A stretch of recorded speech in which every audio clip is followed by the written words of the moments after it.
ঐতিহ্যমণ্ডিত নগৰীত চহৰত তেওঁলোকে সম্পূৰ্ণ কৰি এই অধিৱেশন পতাৰ যি সিদ্ধান্ত ল'লে, এই সিদ্ধান্তৰ আঁৰৰ প্ৰতিজন মানুহক মই পোনপ্ৰথমতে নমস্কাৰ জনাইছো। তাৰ পিছত মই কম কিহৰ বাবে গোৱালপাৰা ঐতিহ্যমণ্ডিত। মই বেলেগ ইতিহাসৰ কথাৰ পৰা নকওঁ, মই কম কেৱল অসমীয়া মানুহৰ সংগ্ৰামী চেতনাক আটাইতকৈ যোগাত্মকভাৱে, আটাইতকৈ ইতিবাচকভাৱে যদি যোৱা 110 বছৰৰ ভিতৰত দুটা বিশেষ ঘটনাই যদি আমাক প্ৰেৰণা সঞ্চাৰ কৰিবলৈ সক্ষম হৈছে, সেই দুয়োটা ঘটনা গোৱালপাৰা জিলাত হৈছে। মোৰ দৃঢ় বিশ্বাস ছাত্ৰ মুক্তি সংগ্ৰাম সমিতি, কৃষক মুক্তি সংগ্ৰাম সমিতি আৰু ৰাইজৰ দলৰ দৰে তেওঁলোকৰ মই একেটা পৰিয়াল বুলি কৈছো। কোনোবা ৰাজনৈতিক, কোনোবা অৰাজনৈতিক, দৰাচলতে কোনো অৰাজনৈতিক নহয়। ময়ূৰ বৰা, মানুহে বহুতে কয় নিৰপেক্ষ, মানুহ কেতিয়াই অৰাজনৈতিক হৈ থাকিব নোৱাৰে। অসম আৰু অসমীয়াৰ হকে কথা কোৱাৰ সংগঠনৰ লগত ভালটো ভাল আৰু ভুলটো ভুল বুলি কোৱাৰ সাহস যদি নাই, তেনে অৰাজনৈতিক মানুহৰ প্ৰয়োজন নাই বুলি মই সদায় অনুভৱ কৰোঁ। মই আপোনালোকৰ আগত, আপোনালোকে ভাবিব যে ময়ূৰ বৰাই আহিয়েই গুৱাহাটীৰ পৰা আহিল বুলিয়েই তেওঁ আহি একেবাৰে আৰম্ভ কৰি দিলে, কাকো সম্বোধনেই কৰা নাই। মই সম্বোধন দুই এজনক কৰিম, প্ৰতীকী অৰ্থত কৰিম, কাৰণ মই মেল মিটিঙৰ মই সকলো সভাতে মুকলিকৈ কওঁ, সকলোকে ডাঙৰীয়া ডাঙৰীয়া ডাঙৰীয়া ডাঙৰীয়া কৰি থাকিলে মঞ্চৰ সন্মুখত বহি থকা ভূপেন হাজৰিকাই কোৱা মোৰ গীতৰ হেজাৰ শ্ৰোতা তোমাক নমস্কাৰ, গীতৰ সভাত তুমি এইটো প্ৰধান অলংকাৰ। আপোনালোকৰ সময়ৰ মূল্য আছে। গ্ৰীষ্মৰ এই সূৰ্যৰ কিৰণে মানুহক যি উত্তাপে দহিছে, সেই কথাখিনিক যদি বক্তাজনে বুজি নাপায়, তেওঁ যদি কেৱল ডাঙৰীয়া ডাঙৰীয়া চিণ্ড্ৰমৰ মাজত নিজক আবদ্ধ কৰি ৰাখে, তেতিয়াহ'লে অসমীয়া মানুহে বিভিন্ন সময়ত বিভিন্ন নেতিবাচক পৰিঘটনাৰ দ্বাৰা সীমাবদ্ধ হৈ, আবদ্ধ হৈ, অভিমন্যুৰ দৰে বন্দী হৈ চক্ৰবেহুত যিদৰে অনুভৱ কৰে, হয়তো আপোনালোকেও তেনে অনুভৱেই কৰিব। মই তেনে অনুভৱ আনিবলৈ নিদিওঁ বুলি আপোনালোকক চেষ্টা কৰি মনলৈ অহা দুটা এটা কথা কওঁ। কিন্তু আপোনালোকক অনুমতি লৈ মই আজি সভাৰ সভাপতি দেৱব্ৰত শইকীয়া ডাঙৰীয়া, মোৰ লগত সহযাত্ৰী হৈ অহাও বৰ সহজ কথা নহয়। ইটো দুখ ইটো ভুল কিবা কিবি সমালোচনা, ভাস্কৰে এতিয়া মই নাজানো মনে মনে হাঁহিছে নে খং কৰিছে।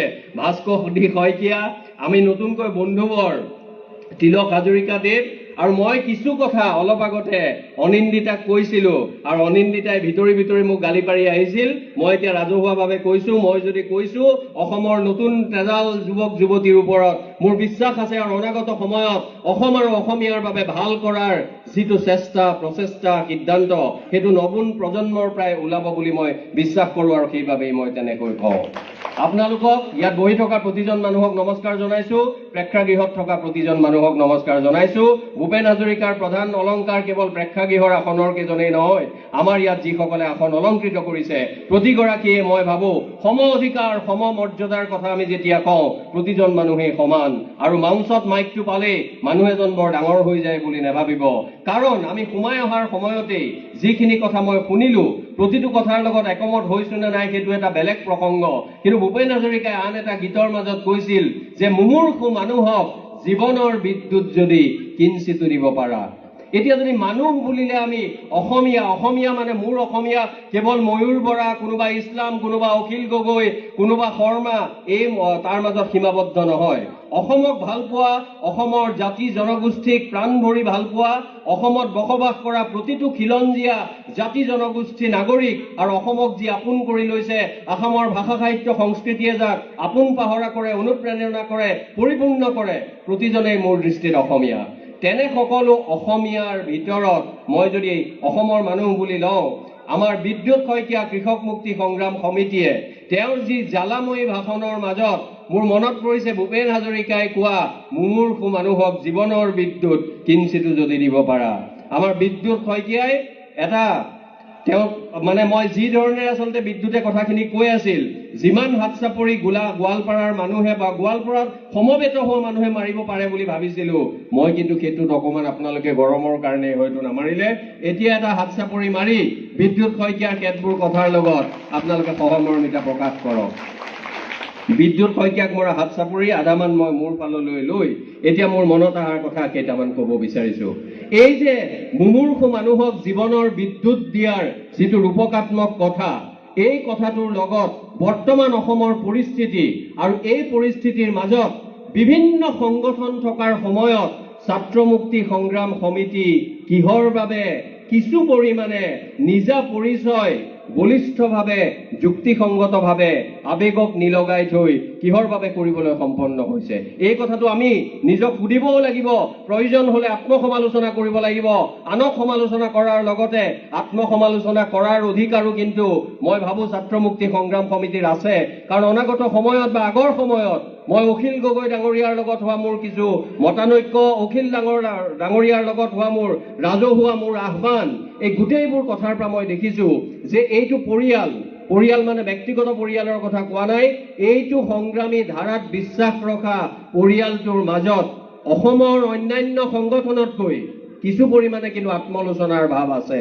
আত্মসমালোচনাৰ ভাৱ আছে আটাইতকৈ ডাঙৰ কথা আমি যদি আগুৱাব বিচাৰো আৰু আমাৰ মনত যদি আমি ভাবি থাও আমিয়ে শুদ্ধ আমি কাৰো লগত লগ নহওঁ জোৰ পৰি মানে হাত পৰা বুলি কওক আপোনাৰ নাও বুঢ়াৰ সময়তো আমি কাৰো লগত কেতিয়াও হাত নিমিলাও অসমৰ স্বাৰ্থ খিলঞ্জীয়া মানুহৰ স্বাৰ্থ তেহেলে যাওক কিন্তু আমি মনে মিলা সংগঠনৰ লগতহে আমাৰ সকলো মিত্ৰতা হ'ব তেনে সময়ত কিন্তু ছাত্ৰ মুক্তিয়ে হওক কৃষক মুক্তিয়ে হওক ৰাইজৰ দলেই হওক হাজাৰটা ভুল কৰিলেও তেওঁলোকে কিন্তু মানুহৰ লগত আত্মসমালোচনাৰ এটা ভাৱ দেখুৱাবলৈ সক্ষম হৈছে মই আশা কৰিম আজি এই দশম তেওঁলোকৰ প্ৰতিষ্ঠা দিৱসত তেওঁলোকে কাম যেনেকৈ উদ্যমেৰে কৰিব উদ্যোগেৰে কৰিব আৰু কোনো আপোচ নোহোৱাকৈ কৰিব কোনোবাই কৰিব নোৱাৰিলে আঁতৰি যাব তেওঁ সসন্মানে বিদায় দিয়া হওক তেওঁ নিজে আঁতৰি যাওক কিন্তু ইয়াত থাকি যাতে তেওঁ দুই ধৰণৰ কাম কৰিব নোৱাৰে সকলো সংগঠনে ডাঙৰ হলে বহু দ্বৈত চৰিত্ৰৰ দুমুখীয়া মানুহ আহি ভৰি পৰে মই বিশ্বাস কৰিম মই নকওঁ যে দুমুখীয়া চৰিত্ৰৰ কোনো মানুহ ৰাইজৰ দলত নাথাকিব কৃষক মুক্তিত নাথাকিব ছাত্ৰ মুক্তিত নাথাকিব সেইটো যদি মই কওঁ তেতিয়াহ'লে সত্যৰ অপলাপ কৰা হ'ব আপোনালোকৰ হাত চাপৰি দুটামান বেছিকৈ পাম বুলি কোৱাৰ বাবে হ'ব মই নকওঁ কিন্তু মই এইটো কথা কম বা আশা কৰিম যে কৃষক মুক্তি ছাত্ৰ মুক্তি ৰাইজৰ দলৰ লগত জড়িত থকা মানুহৰ মাজত আমাক বিশ্বাসঘাতকতা কৰা মানুহ কমকৈ থাকিব আৰু পাৰিলে যদি এটাও নাথাকে মই কিন্তু তেনে এটা দিনৰে মই আহ্বান কৰিম আৰু সেইবাবে আজি 10টা বছৰ যোৱাৰ সময়ত মই আপোনালোকক এটা কথা পুনৰবাৰ চাবলৈ কৈছো ছাত্ৰ মুক্তি সংগ্ৰাম ছাত্ৰ সমিতিটো অলপ সময়ৰ কাৰণে বাদ দিয়ক ছাত্ৰ মুক্তি সংগ্ৰাম আপোনালোকে নিজে অনুধাৱন কৰক যোৱা 3টা 4টা 5টা 7টা বছৰৰ কথা অসমত বহু আন্দোলন কৰা আন্দোলনেৰে গৰ্জন কৰিব পৰা বুলি নিজেই ডাংকুপ মৰা দম্ভ অহংকাৰেৰে মত্ত হৈ থকা সংগঠনে বৰ্তমান সময়ত সংগ্ৰামৰ পৰা মুক্তি বিচাৰিছে আৰু ৰাইজক আভুৱা ভাৰী সংগ্ৰামৰ পৰা মুক্তি বিচৰাৰ কথাটো তেওঁলোকে আন ধৰণেৰে ৰাইজৰ আগত কিছু কথা প্ৰতিপন্ন কৰিব বিচাৰিছে সংগ্ৰামৰ পৰা মুক্তি বিচৰা অন্যান্য সংগঠনৰ মাজত ছাত্ৰ মুক্তি সংগ্ৰাম সমিতিয়ে নিজৰ সংগ্ৰামী চেতনাক বুকুৰ মাজত ফুটিত কৰিব পৰাটো গৰ্বৰ কথা অহংকাৰৰ কথা এই কথাটোলৈ প্ৰতিজন অসমীয়াই গৰ্ব কৰিব পাৰে বুলি মই ভাবো মই কাকো কোনো দল সংগঠনৰ নাম লৈ ইয়াত সমালোচনা কৰিব বিচৰা নাই মই আপোনালোকৰ কল্পনা শক্তি চিন্তা শক্তিক মই সন্মান কৰোঁ আৰু মই এই গোটেইবোৰ কথাৰ বিশ্লেষণৰ বিচাৰ বিশ্লেষণৰ দায়িত্ব যুক্তিসংগতভাৱে আৱেগিকভাৱে নহয় কাবাক বেয়া পায় কাৰণে তেওঁৰ সংগঠন বেয়া আৰু কাৰোবাক ভাল পাই বাবে তেওঁৰ সংগঠন ভাল এই কথাত আপোনালোক কেতিয়াও প্ৰৰোচিত নহব মই কেৱল এজন বক্তা হিচাপে আপোনালোকক কিছু কথা ভাৱ উদ্ৰেক কৰিব বিচাৰিছো মই সিদ্ধান্ত দিব বিচৰা নাই মই এম নট এ জাজ পাছিং জাজমেণ্ট হিয়াৰ মই ইয়াত জাজ হ'ব বিচৰা নাই বিচাৰক হ'ব বিচৰা নাই যিটো সৰ্বসাধাৰণত আপোনালোকে দেখে টেলিভিছনত ওলোৱা প্ৰায়বোৰ মানুহৰ এনে প্ৰৱণতা থাকে মই সদায় কওঁ আজিও কওঁ টেলিভিছনৰ চেনেলত এনে বহু আমাৰ ভাস্কৰে ভালদৰে জানিব মোৰ ভুল হলে ভাস্কৰে হয়তো মোৰ পিছত ক'ব তেওঁ যদি মোক ৰাজহুৱাভাৱেও এই কথাখিনি ভুল বুলি কয় মই মানি ল'ম যদি তেওঁ যুক্তিৰে ক'ব পাৰে এনে মানুহ গুৱাহাটীত বহুত আছে আমি নাগৰিক সমাজ বুলি কৈ থাকো আৰু টেলিভিছনত দেখি থকা মানুহখিনিয়ে নাগৰিক সমাজ বুলি ভাবো অসমৰ মানুহৰ এইটো সাংঘাতিক ভুল টেলিভিছনত ওলাই থকা প্ৰতিজন মানুহ যদি নাগৰিক সমাজ হ'লহেঁতেন অসমৰ ইমানবোৰ সমস্যা অসমৰ মানুহৰ ইমানবোৰ টেলিফোন দিছপুৰলৈ ৰাতি ৰাতি নগ'লহেঁতেন আৰু সেইবোৰ কাৰণতেই অসমৰ সমস্যাৰ ক্ষেত্ৰত দুমুখীয়া চৰিত্ৰ তিনিমুখীয়া চাৰিমুখীয়া চৰিত্ৰ দেখা পোৱা নাগৰিক সমাজ আছে নাগৰিক সমাজ যদি আছে গোৱালপাৰা যোৰহাট বিলাসীপাৰা নাহৰকটীয়া শিলচৰৰ মাজত কাৰ্বি আংলঙৰ গাঁৱৰ মাজতো থাকিব পাৰে অকল টেলিভিছনৰ মাজত নাথাকে কাৰণ টেলিভিছনত আপুনি দেখে আৰু আপোনালোকে ভালদৰে জানে যে টেলিভিছন চেনেলৰ মালিক কোন সোমবাৰে তেওঁ ইমান ডাইনামিক, ইমান গতিশীল ব্যক্তি, সোমবাৰে বেলেগ কথা ক'ব, মঙলবাৰে বেলেগ কথা ক'ব, বুধবাৰে বেলেগ কথা ক'ব, কাৰণ প্ৰতিটো চেনেলৰ মালিক বেলেগ। তেনে নাগৰিক সমাজ মই ভাবো ছাত্ৰ মুক্তি সংগ্ৰাম সমিতিয়ে নিবিচাৰে, কৃষক মুক্তি সংগ্ৰাম সমিতিয়ে নিবিচাৰে, ৰাইজৰ দলেও তেনেধৰণৰ নাগৰিক সমাজ বিচাৰিব নালাগে। মই আপোনালোকক এই কথাটো ক'ব বিচাৰিছো যে সংগ্ৰামৰ পৰা কৌশলীভাৱে মুক্তি বিচৰাৰ এটা সময় আহিছে বুলি আপোনাক বিভিন্ন পক্ষই ক'ব, ৰেডিঅ'ত ক'ব, টেলিভিশ্যনত ক'ব, মেল মিটিঙত ক'ব, আপোনাক আন বহু কথা ক'ব। মই নিজেই পৰহি কৈ আহিছো, আজি পেপাৰত, যোৱাকালি পেপাৰত ওলাইছে যে অৰ্থনৈতিক জাতীয়তাবাদৰ কথা লাগিব। অৰ্থনৈতিক জাতীয়তাবাদ, অৰ্থনৈতিকভাৱে আমি শক্তিশালী নহ'লে, টনকিয়াল নহ'লে, আমাৰ ভাষিক আৰু অন্যান্য জাতীয়তাবাদৰ যিটো আধাৰ বা কাঠামো বা আন্তঃগাঁথনি, এইটো কিন্তু খুলুক ধুলুক হ'ব, সেইটো নিশকটীয়া হৈ পৰিব। এই কথাবোৰ লাগিব, আন্দোলনো কেতিয়াবা লাগিব, কিন্তু অৰ্থনৈতিকভাৱে আৰু নিজৰ ভাষা, নিজৰ সংস্কৃতিৰ প্ৰতি সজাগতা, সচেতনতা প্ৰকাশ কৰিব নোৱাৰা এটা জাতিক কেৱল কিন্তু আন্দোলন বা কেৱল কিন্তু সংগ্ৰামে তুলি ধৰিব সদায়ৰ বাবে নোৱাৰিবও পাৰে। মই আপোনালোকক অনুৰোধ জনাম, আজি 10ম প্ৰতিষ্ঠা দিৱসত আপোনালোকে নিজৰ সংগ্ৰামী চেতনাৰ কথা কৈ আমাক যেনেকৈ অনুপ্ৰেৰণা দিছে, বোলে এটা হ'লেও সংগঠন আছে বা 2-3টা সংগঠন আছে, যি 2টা সংগঠনে সঁচা অৰ্থত সংগ্ৰামী চেতনা বৰ্তাই ৰাখিব বিচাৰে। কিন্তু সংগ্ৰামী চেতনাক আমি যদি বহলাই দিওঁ, বিয়পাই দিওঁ, তাৰ মাজত কিন্তু অৰ্থনৈতিক কথা আৰু সাংস্কৃতিকভাৱে সচেতন হোৱাৰ যিটো পণ, এই পণ কিন্তু বুকুৰ মাজত আপোনালোকে ল'ব লাগিব। মই আপোনালোকক এটা উদাহৰণ দিওঁ, বেয়া নাপাব। কোনো মানুহৰ ধৰ্ম বিশ্বাস, কোনো মানুহৰ আন বিশ্বাসক মই আঘাত কৰিব নিবিচাৰো। মোৰ কাৰো প্ৰতি বিদ্বেষ নাই। মহাপুৰুষ শ্ৰীমন্ত শংকৰদেৱে ভক্তি প্ৰতিপদ কোৱা যে পৰৰ ধৰ্মক নিহিংসিবা কদাচিত, সেই কথাটোত মই বিশ্বাস কৰোঁ। তথাপিও এটা কথা অসমীয়া হিচাপে ক'ব মন যায়, ধৰ্মৰ ক্ষেত্ৰত নহয়, সংস্কৃতিৰ ক্ষেত্ৰত, যেতিয়া কোলাৰটো এৰি বোকাৰটো লোৱাৰ মানসিকতা প্ৰতিজন মধ্যবিত্ত টাউনত, প্ৰতিজন নহয়, অধিকাংশ মধ্যবিত্তীয় নগৰত বসবাস কৰা অসমীয়াৰ মাজত আমি দেখিবলৈ পাওঁ। বেয়া লাগে মনটো, যেতিয়া গোৱালপাৰাৰ কিবা এটা লোকসংগীত, যেতিয়া কামৰূপৰ কিবা এটা লোকসংগীত বা উজনি অসমৰ কিবা এটা লোককলা পাহৰি, আমাৰ বিয়া নাম পাহৰি, আমাৰ ল'ৰা ছোৱালী বা নাতি নাতিনীৰ বিয়াত আমি সংগীত মেহেন্দি কৰি ফেচবুকত ষ্টেটাছ দিওঁ, ইনষ্টাগ্ৰামত ৰীল বনাওঁ, তেতিয়া অসমীয়া হিচাপে মোৰ লাজ লাগে। জ্যোতিপ্ৰসাদ, বিষ্ণুৰাভা, ৰবীন্দ্ৰনাথ সকলোৱে কৈছিল সংস্কৃতি বুৱতী গুটি, দিবও লাগিব, ল'বও লাগিব। আমি কিন্তু লৈ আছো, দিব বিশেষ পৰা নাই। কাষৰ চুবুৰীয়া ৰাজ্যত শংকৰদেৱ মাধৱদেৱৰ তিথিৰ কথা, নৰনাৰায়ণ চিলাৰায় বীৰত্বৰ কথা, লাচিত চুকাফাৰ কথা, সতী সাধনীৰ কথা আমি ক'ব পাৰিছো জানো? নাই পৰা। ক'ব পাৰিছোনে সুদূৰ বাগদাদৰ পৰা আহি এই যে আজান ফকীৰে কি দৃষ্টিৰে সৈতে, এক সমদৰ্শী চেতনাৰে সৈতে ইয়াত বসবাস কৰা এটা জনসমষ্টিৰ মনলৈ বিশ্বাস আনিছিল, আত্মবিশ্বাস আনিছিল, কিন্তু কাৰো প্ৰতি বিদ্বেষ ৰখা নাছিল, সেইটোও আমি ক'ব নাই পৰা। আমি এই নাই পৰাৰ মাজত সাংস্কৃতিকভাৱে অসচেতন হৈ থকা মহিলা, পুৰুষ, যি মহিলা পুৰুষে এই কেইটামান মাহৰ আগত মই কৈছো, মই কাৰো বিদ্বেষ বা কাৰো প্ৰতি মই আঘাত নকৰাকৈ কৈছো, অসমীয়া মানুহৰ, অসমক ভাল পোৱা ইছলাম ধৰ্মাৱলম্বী মানুহেই হওক, খ্ৰীষ্ট ধৰ্মাৱলম্বীয়ে হওক, নাস্তিকেই হওক, অজ্ঞেয়বাদীয়েই হওক, অসমীয়া জনসমাজত সকলোৱে সন্মান কৰে। ভাদ মাহৰ এটা গুৰুত্ব আছিল। ভাল বেয়া বেলেগ কথা, ইতিহাস বিশ্লেষণ কৰিব, যুগ যুগৰ পৰা চলি আছে, কাকো আঘাত কৰা নাই, কাকো কেতিয়াও এই কথাটোৱে দিগদাৰত পেলোৱা নাই। বৰ্তমান আহাৰ মানে ভাদ মাহৰ গুৰুত্ব কমি গৈছে। কোনটো মাহৰ গুৰুত্ব বাঢ়িছে মই আপোনাক ক'বলৈ নাযাওঁ। যোৱা এমাহৰ যদি বাতৰি কাকত চাই, তেতিয়াহ'লে আপুনি দেখিব সমগ্ৰ ভাৰতত আৰু লগতো অসমীয়াটো মানে অসমতো আমি তেনে এটা প্ৰৱণতা দেখিছো। আৰু সেই প্ৰৱণতাৰ পৰা যদি অসমৰ ভাল হ'লহেঁতেন, অসমীয়া মানুহৰ ৰুচিবোধ যদি ভাল হ'লহেঁতেন, মই তাক মানে সন্মান কৰিলো হয়, চালাম কৰিলো হয়। কিন্তু তেনে হোৱা জানো আপোনালোকে দেখিছে? নাই দেখা হয়তো। আৰু সেইবাবেই মই কওঁ, আমি এই কোলাৰটো এৰি বোকাৰটো লোৱাৰ মানসিকতাত আমি কেতিয়াও ভৰি দিব নালাগে, আমি ভৰি দিয়া উচিত নহয়। আপোনালোকলৈ দেখি মই সন্মান কৰিব মন যায়, চেলিউট ইউৰ ইনডমিটেবল স্পিৰিট। ইয়াত যিসকল বিভিন্ন জিলাৰ পৰা অহা ছাত্ৰ মুক্তি সংগ্ৰাম সমিতিৰ যিসকল লোক আছে, যিসকল ল'ৰা ছোৱালী, যুৱক যুৱতী আছে, ভূপেন হাজৰিকাই কোৱাৰ দৰে হে সূৰ্যসম তৰুণ তৰুণী, বুজিছো তোমাৰ চকুৰ চাৱনি। ভূপেন হাজৰিকা প্ৰেমৰ প্ৰেক্ষাপটত কৈছিল, আৰু মই আজি এই ঐতিহ্যমণ্ডিত ফণী শৰ্মা প্ৰেক্ষাগৃহত ক'ব বিচাৰো, দেশপ্ৰেমৰ, অসম প্ৰেমৰ প্ৰেক্ষাপটত মই অধিকাংশ সকলো বুলি নকওঁ ছাত্ৰ ছাত্ৰী বা তৰুণ তৰুণীৰ চকুত সেই সপোন দেখিছোঁ, সেই প্ৰেম দেখিছোঁ, সেই সূৰ্যসম তৰুণ তৰুণী। মই আপোনালোকক কিয় সন্মান জনাইছোঁ জানে?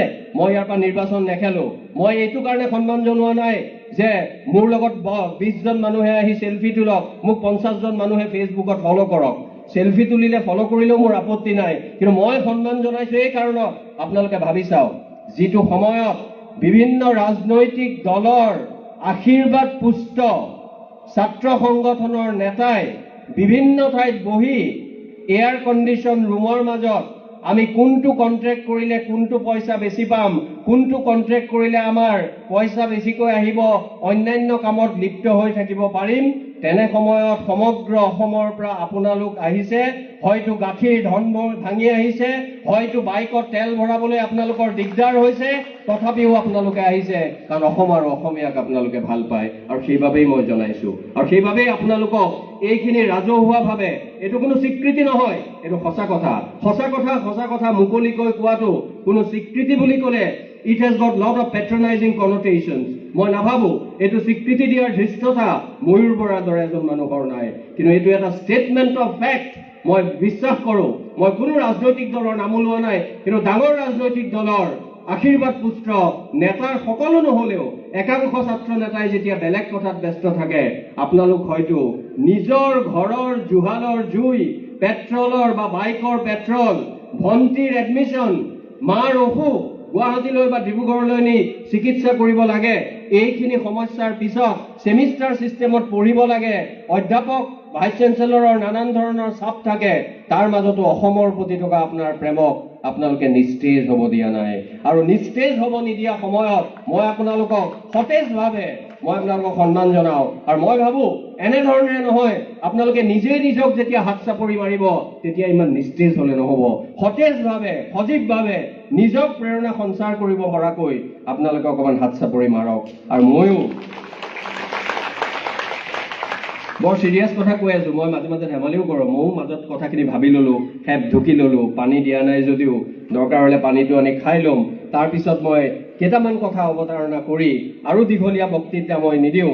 আমাৰ হাজৰিকা ডাঙৰীয়া আছে, অন্যান্যসকল আছে, তেওঁলোকক নাই পানীটো নালাগে, ভাল কথা দেখিছে, নালাগে বুলি ক'লে কেনেকৈ বস্তু আহি যায়। তাৰমানে এইবোৰ চব কৌশল, এই কৌশলবোৰো লাগিব। তাৰ লগতে ধন্যবাদ জনাইছোঁ আমাৰ শইকীয়া ডাঙৰীয়াক যে সভাপতি ইমান কৌশলী, মই চতুৰ বুলি ক'লে এইটো নিগেটিভ কথা, কৌশলী সভাপতি, বুদ্ধিমান সভাপতি। গতিকে বুদ্ধিমান সভাপতিৰ হাতত মই ভাবোঁ ছাত্ৰ মুক্তি সংগ্ৰাম সমিতিৰ ভৱিষ্যত ভাল হ'ব। কিন্তু এইটো মই নাই কোৱা দেই, সদায় তেওঁকে সভাপতি কৰি ৰাখিব। মোৰ ভাল লাগে আপোনালোকে কিন্তু সভাপতি সম্পাদকবোৰ সলাই থাকে, সেইটো কিন্তু খুব গুৰুত্বপূৰ্ণ কথা। কোনো মানুহেই ইণ্ডিছপেঞ্চেবল নহয়, কোনো মানুহেই আপুনি এই সংগ্ৰামী চেতনাৰ কথা যিটো কথা ক'লে, এই চেতনাটো আপোনালোকে বৰ্তাই ৰাখিব পাৰিব। মই এতিয়া আপোনাক গোৱালপাৰাৰ কথাটো ক'ম।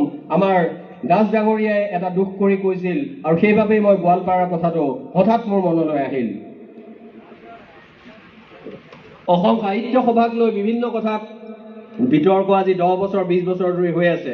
আমি সাম্প্ৰতিক কথালৈ নাযাওঁ, কিন্তু আমি সকলোৱে জানো যে 1917 চনত পদ্মনাথ গোহাঁই বৰুৱাৰ সভাপতিত্বত শিৱসাগৰত পোন প্ৰথমবাৰৰ বাবে সাহিত্য সভাৰ অধিৱেশন বহিছিল, আৰু সাহিত্য সভাৰ দ্বিতীয় অধিৱেশন 1918 চনত ক'ত বহিছিল?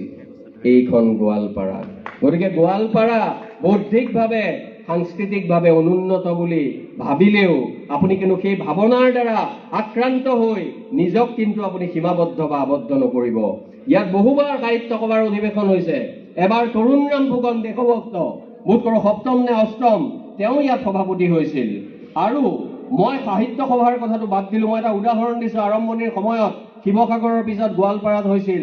আৰু এটা কথা আপোনালোকৰ যিসকল ছাত্ৰ ছাত্ৰীয়ে নাজানে, আপোনালোকে ভাবি ভাল পাব যে গোৱালপাৰা অধিৱেশনত যিজন কবি চন্দ্ৰধৰ বৰুৱাই ইয়াত সভাপতিত্ব কৰিছিল, তেওঁ আছিল একমাত্ৰ অসমীয়া যি ভাৰতৰ হৈ ব্ৰিটিছক ক'বলৈ ব্ৰিটেইনত লণ্ডনত বহা ঘূৰণীয়া মেজমেল ৰাউণ্ড টেবুল কনফাৰেন্সত অসমক নহয় ভাৰতক প্ৰতিনিধিত্ব কৰিছিল। তেওঁ আছিল চন্দ্ৰধৰ বৰুৱা, আপোনালোকৰ গোৱালপাৰা অধিৱেশনৰ সভাপতি।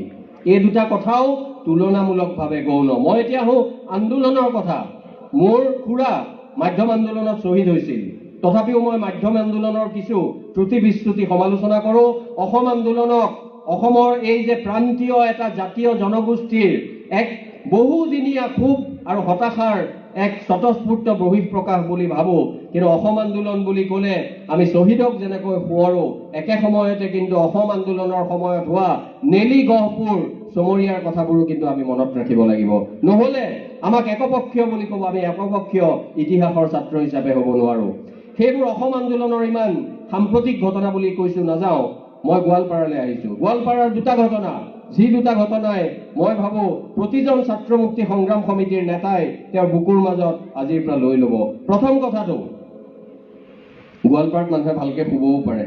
মই ভাবিছিলোঁ মই ভাষণ দিলে মানুহে নুশুৱে, কিন্তু তথাপি মই দেখিছোঁ এতিয়া ইতিহাসৰ কথা দুটা নকওঁ বুলি কোৱাহেঁতেন মই হয়তো খুব কম মানুহ, খুব কম মোবাইলো নাচায়। মোৰ এটা খুব দুৰ্নাম আছে যে মই কথা কোৱাৰ সময়ত মানুহক মোবাইল চাবলৈ সুবিধা নিদিওঁ। বেলেগে নহ'লেও মোৰ পত্নীয়ে বৰ সমালোচনা কৰে। তথাপি আজি দেখিছোঁ গৰমৰ বাবে ভাবি লৈ মই পুনৰ গোৱালপাৰাৰ সেই মহান মনীষীজনলৈ মনত পেলাইছোঁ। মই ক'ব বিচাৰিছিলোঁ 1873 চনত অসমত অসমীয়া ভাষা চলিল, তাৰ আগত বাংলা আছিল। অসমত চলিলটো আংশিকভাৱে সত্য। তেতিয়াৰ অসমৰ গোৱালপাৰাত তেতিয়ালৈকে চলা নাছিল। চলিল 1914 চনত, প্ৰথম মহাসমৰ আৰম্ভ হোৱাৰ বছৰটোত। কিয় আৰু কাৰ বাবে? এজন গোৱালপৰীয়া মানুহৰ মূল তেওঁ লোৱা ভূমিকাৰ বাবে। যেতিয়া সেই সময়ত ইয়াত বাঙালী চলিবনে অসমীয়া চলিবনে, বাঙালীয়ে বৰ্তি থাকিব, এই ধৰণৰ কথাই যেতিয়া চানি ধৰিছিল, আমিতো সহজভাৱে কৈ থওঁ অসমত 1836 চনত বাংলা ভাষা প্ৰৱৰ্তন কৰিলে, 73 চনত 72 চনত কোৰ্টত আৰু 73 চনত বিদ্যালয়ত আমি অসমীয়া ভাষা পুনৰ পালোঁ। আংশিকভাৱে সত্য। গোৱালপাৰা অসম নহয় নেকি? গোৱালপাৰাতো আমি পোৱা নাই। গোৱালপাৰাত আমি আৰু 50 বছৰ ৰ'ব লগা হ'ল। কিন্তু কাৰ বাবে? সেইজন মহান মনীষী, এজন মানুহৰ সংগ্ৰামী চেতনা আৰু দৃঢ়তা। আপোনালোকে যদি দেখা নাই আজি যাওঁতে চাই যাব, প্ৰসন্ন উকিল, এজন বাংলাভাষী উকিল প্ৰসন্ন কুমাৰ ঘোষ। সেইজন মানুহৰ সময়ত আৰ্চডাইল এইল বোলা যিজন ব্ৰিটিছ চাহাব, ইয়াৰ শাসনকৰ্তা, তেওঁ যেতিয়া ইয়াত চেঞ্চাছ কৰাইছিল, সেই চেঞ্চাছত প্ৰথমবাৰ ইয়াত বাংলা ভাষাই চলিব লাগে বুলি, বাংলাভাষী মানুহৰ সংখ্যা বেছি বুলি তেওঁলোকৰ মনলৈ, ব্ৰিটিছৰ মনলৈ এটা ধাৰণা আহিল আৰু বাংলা ভাষা ইয়াত প্ৰৱৰ্তন হৈ থাকিল। তেতিয়া এইজন মানুহে, যিজন নিজে বাংলাভাষী এজন ভদ্ৰলোক, তেওঁৰ অসমৰ প্ৰতি আৰু বহুত বৰঙণি আছে। মোৰ শেষৰ কিতাপখন পাহৰা মানিক বিচাৰি বনলতাই ওলোৱা, মই তেওঁৰ বিষয়ে লিখিছোঁ, মই ইয়াত বিস্তৃতভাৱে নকওঁ। কিন্তু এজন মানুহে সাম্ৰাজ্যবাদী ব্ৰিটিছক তেওঁ চাপ প্ৰয়োগ কৰি তেওঁ এইটো কাম কৰিবলৈ বাধ্য কৰিলে। আৰু দ্বিতীয়বাৰ ইয়াত যেতিয়া চেঞ্চাছ লোৱা হ'ল, তাৰপিছত তেওঁৰ বাবেই আৰু তেওঁৰ লগত থকা সেই দলটোৰ বাবেই গোৱালপাৰা জিলাৰ গৰিষ্ঠ সংখ্যক মানুহে তেওঁলোকৰ জন্ম বা মাতৃভাষা যে অসমীয়া সেই কথাটো ক'লে আৰু ব্ৰিটিছে পুনৰবাৰ গোৱালপাৰা জিলাত 1914 চনত ইয়াত অসমীয়া ভাষা চলাবলৈ বাধ্য হ'ল। আৰু তেতিয়া গোৱালপাৰাক যদি আমি অনুন্নত বুলি কওঁ, হয়, দাস ডাঙৰীয়াৰ কথাত যুক্তিযুক্ততা আছে। স্বৰাজোত্তৰ কালত গোৱালপাৰাই যিখিনি মৰম পাব লাগিছিল সেইখিনি মৰম নাই পোৱা, সেইবাবে তেওঁৰ মনত ক্ষোভ আছে। কিন্তু গোৱালপাৰাই অসমীয়াক প্ৰেৰণা দিয়াৰ ক্ষেত্ৰত কাহানিও কাৰ্পণ্য কৰা নাই। আৰু তাৰ উদাহৰণ অসমত এই গোৱালপাৰাত অসমীয়া ভাষা চলোৱাত সেই বাংলাভাষী প্ৰসন্ন ঘোষ আৰু তাৰ লগত থকা মানুহখিনিৰ বিৰল ভূমিকা। আমি সকলোৱে যোৱা উচিত, বা তেওঁৰ যিটো মূৰ্তি সাহিত্য সভা ভৱনত আছে আমি সেইটো চোৱা উচিত। গোৱালপাৰাই অসমক শিকাইছে, অসমৰ অন্যান্য জিলাক শিকাইছে। দ্বিতীয় কথাটো, আমি প্ৰায় কওঁ নহয় অসম আন্দোলন গ'ল, ভাষা আন্দোলন গ'ল, মাধ্যম আন্দোলন গ'ল, শোধনাগাৰ আন্দোলনত পুতলা শোধনাগাৰ পালোঁ। এইখিনি মধ্যবিত্তীয় মানুহে কৌশলীভাৱে কয় আন্দোলন নকৰিবা, পাৰিলে পঢ়া শুনা কৰা, ইনকাম টেক্স দিয়া, চাকৰি বাকৰি কৰা, তোমালোকৰ ইনকাম টেক্সে কাৰোবাক বেনিফিচিয়াৰী কৰিব, এই ধৰণৰ কথা নকলেও আমি বুজি পাওঁ। তেনে সময়ত আন এচামে কয় পঢ়া শুনা বেছি কৰিব নোৱাৰিলা যদি শাসকীয় দলৰ লগত থাকা, যি শাসকীয় দলেই নহওক কিয় তেওঁৰ লগত থাকা, ধেমা ধৰা হোৱা, তোমালোকৰ কিছু লাভ হ'ব। তেনে সময়ত কিন্তু আমি মনত ৰাখিব লাগিব, এই গোৱালপাৰা জিলাই যেতিয়া ভাষাৰ ভিত্তিত ৰাজ্য পুনৰ গঠন কৰা হৈছিল, তেতিয়া গোৱালপাৰা জিলাক আমাৰ কাষৰ ৰাজ্যখনে টানিব বিচাৰিছিল। আৰু টানিব বিচৰা আজিৰ পৰা 60-70 বছৰ আগৰ যিটো ইতিহাস, আৰু সেই ইতিহাস বুলি ক'লে অসমৰ প্ৰাক্তন মুখ্যমন্ত্ৰী শৰৎ চন্দ্ৰ সিংহক মনত ৰাখিব লাগিব। সেই শৰৎ চন্দ্ৰ সিংহৰ মূল ভূমিকাৰ বাবে অন্যান্য আৰু বহু লোক আছিল, তেওঁৰ নেতৃত্বৰ বাবে গোৱালপাৰা জিলা অসমত থাকি গ'ল। গতিকে যি সময়ত কোৱা হয় অসমত সকলো আন্দোলন বিফল, তেনে সময়ত 110 বছৰৰ ইতিহাসৰ দুটা আটাইতকৈ গুৰুত্বপূৰ্ণ কথা গোৱালপাৰা জিলাই প্ৰমাণ কৰি দিছে। অসমে যেতিয়া যুক্তিসংগত ভিত্তিত দৃঢ় মন লৈ ধৈৰ্যৰে সৈতে একানপতীয়াভাৱে দুমুখীয়া চৰিত্ৰ সুলুকাই থৈ তেওঁলোকে যেতিয়া সংগ্ৰাম কৰে, তেতিয়াহ'লে কিন্তু সফলতা তেওঁলোকৰ মনলৈ আহিবই। আৰু মই সেই ভাবো শেষত আজি এই 10ম প্ৰতিষ্ঠা দিৱস, মই আগতে অহা নাই, কেতিয়াবা মাতিছে মিলাব পৰা নাই। মই চাইছিলো 10টা বছৰ, মই ইতিহাসৰ ছাত্ৰ, 10টা বছৰ যোৱাৰ সময়ত যেতিয়া প্ৰাঞ্জল কলিতাই মোক ক'লে, তেতিয়া মই ভাবিলো যোৱা যাওক আৰু চোৱা যাওক। আৰু এইখিনি কৈ, এইখিনি দেখি আপোনালোকৰ ইমানবোৰ অসুবিধাৰ মাজত আপোনালোকে যে সমগ্ৰ অসমৰ পৰা হিলদোল ভাঙি, আমি হিতাধিকাৰীৰ দৰে মানুহ নাহিলেও, ট্ৰেক্টৰ দিছে, কোনোবাই কিবা দিছে, মানুহ হিলদোল ভাঙি আহিব, কিন্তু আপোনালোকে আহিছে বুকুৰ মাজত থকা সেই আহ্বানটোক সুঁৱৰি সন্মান জনাই হিলদোল ভাঙি। গতিকে এই হিলদোল ভাঙা আৰু স্কুটি লোৱা হিলদোল ভাঙাৰ মাজত এটা পাৰ্থক্য আছে। আৰু এই হিলদোল ভাঙা অসমৰ বাবে সমৰ্পিত, অসমীয়াৰ বাবে সমৰ্পিত, আৰু কাৰো প্ৰতি বিদ্বেষ নৰখাকৈ সেই ভূপেন হাজৰিকাই 14 বছৰ বয়সত লিখা হৰিজন পাহাৰী হিন্দু মুছলিমৰ, বৰকোচ চুতীয়া কছাৰীয়া হোমৰ, অন্তৰ ভেদি মই মৌ বোৱাম ভেদাভেদৰ প্ৰাচীৰ ভাঙি।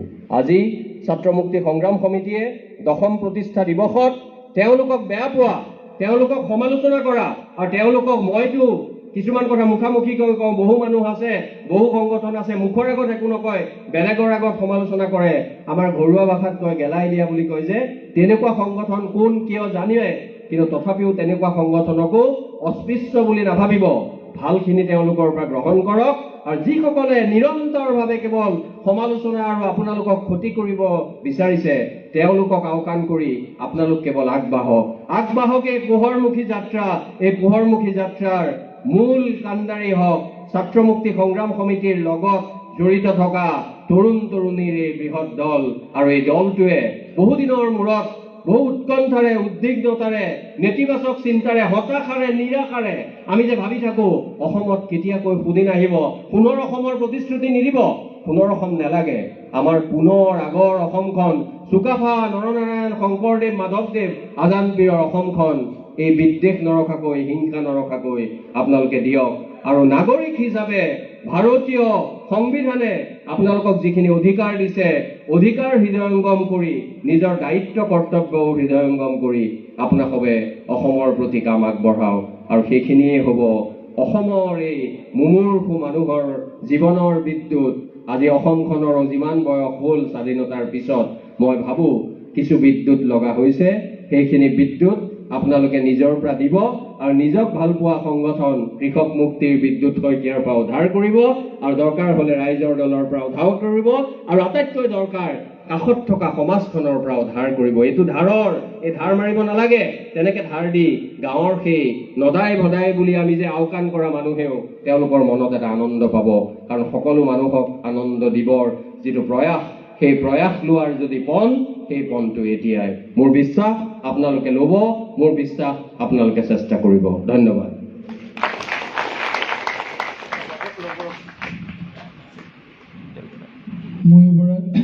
ডাঙৰীয়াৰ তেখেতৰ খুব বিশ্লেষণাত্মক আৰু এই খুব গুৰুত্বপূৰ্ণ তথ্য সমৃদ্ধ বক্তব্যৰ বাবে মই ছাত্ৰ মুক্তি সংগ্ৰাম সমিতিৰ পৰিয়ালৰ পৰা পুনৰবাৰ আন্তৰিক ধন্যবাদ জ্ঞাপন কৰিছোঁ। তেখেতে আহি আমাক যথেষ্টখিনি উপকৃত কৰিলে, আৰু তেখেতক পুনৰবাৰ ধন্যবাদ জ্ঞাপন কৰিছোঁ।